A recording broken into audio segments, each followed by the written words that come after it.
shots. Probably the most consistent thing that we do every time we get into the gym to do some work. Doesn't matter what we're doing that day. We might start off the day with some ball handling and a variety of drills like that. But before we ever do any type of real live shooting or shooting drills, always get underneath the basket and make 30 to 50 form shots, do a variety of mic and drills, shoot off a chair, probably spend a good 10 minutes or so close to the basket, exercising that muscle memory and sharpening up those shooting mechanics before we get out there and do anything live or serious shooting drills. This year was a real treat, was to have Dym come out and work with Jaz and give her some pointers over the holiday break. Dym spent last season playing for the Phoenix Mercury. Currently, right now, she's playing professionally overseas. She'll be returning back in a couple days. She was a high school McDonald's All-American, former ASU point guard, home product of St. Mary's High School out of here, Phoenix, Arizona. This is really unique because this is watching everything come full circle. Dym is probably the largest, if not the very reason why Jasmine was encouraged to pick up basketball and pursue the sport. Met Dym back when she was just a sophomore in high school. She came into the gym and played some pickleball, and at that time I was very unfamiliar with the women's game. And just by the way she played, she broke any stereotype that I might have had about the women's game.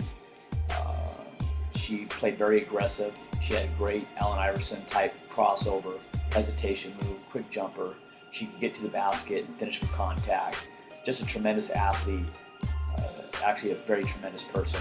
She's been a real joy to get to know over the years. Looking forward to her having a great professional career. Right here, Jaz is still just warming up. She's making a shot, taking a step back till she gets beyond the arc. A lot of times when we do this, actually, we'll probably look to make 3 shots in a row before we take a step back.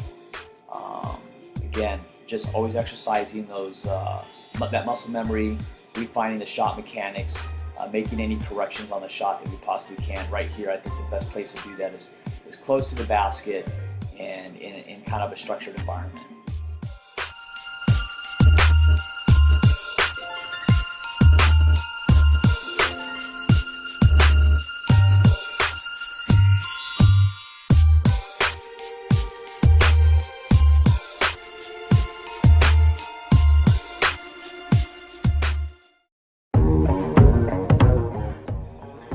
Right here, this is what we like to call baseline drift. You know, running wide, getting spacing, and drifting out to the deep corner. Notice Jasmine rotates her hips out to the passer and squares herself up to receive a good pass. This here, again, tracking the shot, coming down in transition. Notice how Jasmine rotates her hips over and gets into like a little shuffle, setting herself up for a better reception into a better shot. We call this a high pivot because generally we're trying to stop on that high foot, jab towards the baseline, and use a cross step to come back over to the middle, get into the paint for either a quick jump shot, floater, or a dish to a freed up post.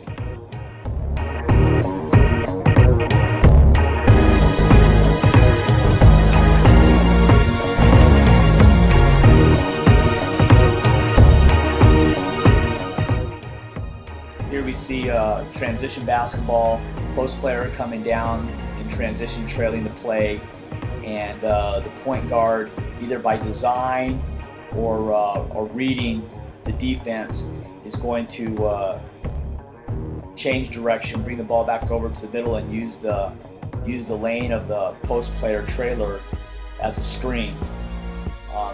Notice Jasmine's driving here to her left. A lot of the drills we did this day, for some reason, wasn't by design, but she was taking a lot of shots coming left. It's not the easiest shot for a right-hand player. Some right-hand players prefer it.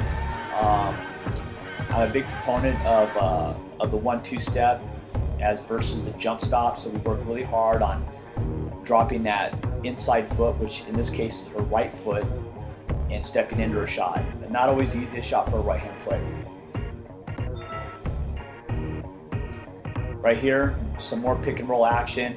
This time we're bringing the ball down one side of the floor, swinging it back to the post for a reversal, coming back for a handoff, and using the screen.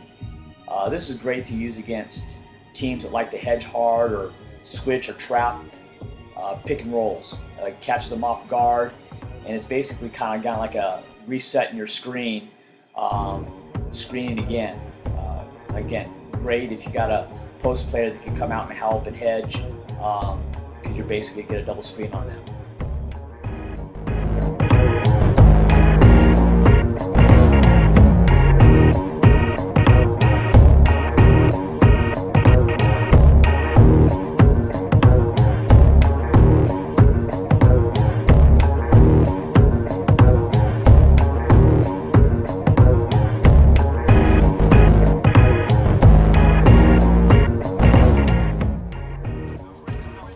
This next move coming up is probably one of my favorite. You see Darren Williams in the NBA do this a lot. It's a shoulder move, trying to gain separation from the defender, pull the dribble back. If the defender eats up space, then you can blow by or hit him with the crossover. In that short little clip, Jaz used a drag dribble on the finish. I have a whole series that I like to do out of that. Again, we didn't get a lot of that in, and so I just showed the one little clip. Right here, Dym is teaching Jasmine a new move that she's never really performed before. I like to coin it, now that I see it, the bait, hook, and catch. It's basically 3 series. Your first move is a drift, looking to lull that defender to sleep. Your second step is kind of more of an attack move, north and south, really stepping hard at the defender, trying to get them to bite on that between leg crossover, and if they do, you could do a variety of things of hit a freeze J, pull up jump shot, or here what they're doing is they're pulling the ball back over to the middle for a crossover and then to a jump shot. You'll notice later on in the clip that Dym's really emphasizing the change of angles, the change of speed, and really that the difference between the angle and the speed of that first and second step, and trying to emphasize that second step needs to be a little more north and south and a little more aggressive.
This is probably one of my favorite clips of this little montage that we put together. I kind of left it alone and left it just kind of go free running, because this was really a casual day. We were just getting in the gym just to really just kind of get some pointers and fine tune some things. We weren't we didn't do as much work as we normally do, but probably accomplished a lot more, because having Dym out there, we talked a lot about game preparation, mental preparation, And that's what I like about this clip. If you notice in this clip later on, as I quit speaking, that Dym and Jaz get a lot of time. They start chatting, they start talking about things, they start talking about situations, and really just talking about the mental aspects of the game and how to adjust your game to the different defenses and styles of your team. Just again, can't reiterate enough how much we appreciate Dym, a great young lady, coming out and sharing some time with Jaz and working on this stuff.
Here we go, rejecting the screen. Just another counter move that we work on. Jaz works a lot on pick and roll stuff. Right here, we're emphasizing that the defender is going to try to step over the screen, and we pull it back, and there's several ways that you can do that. Right here, she's kind of using a killer crossover.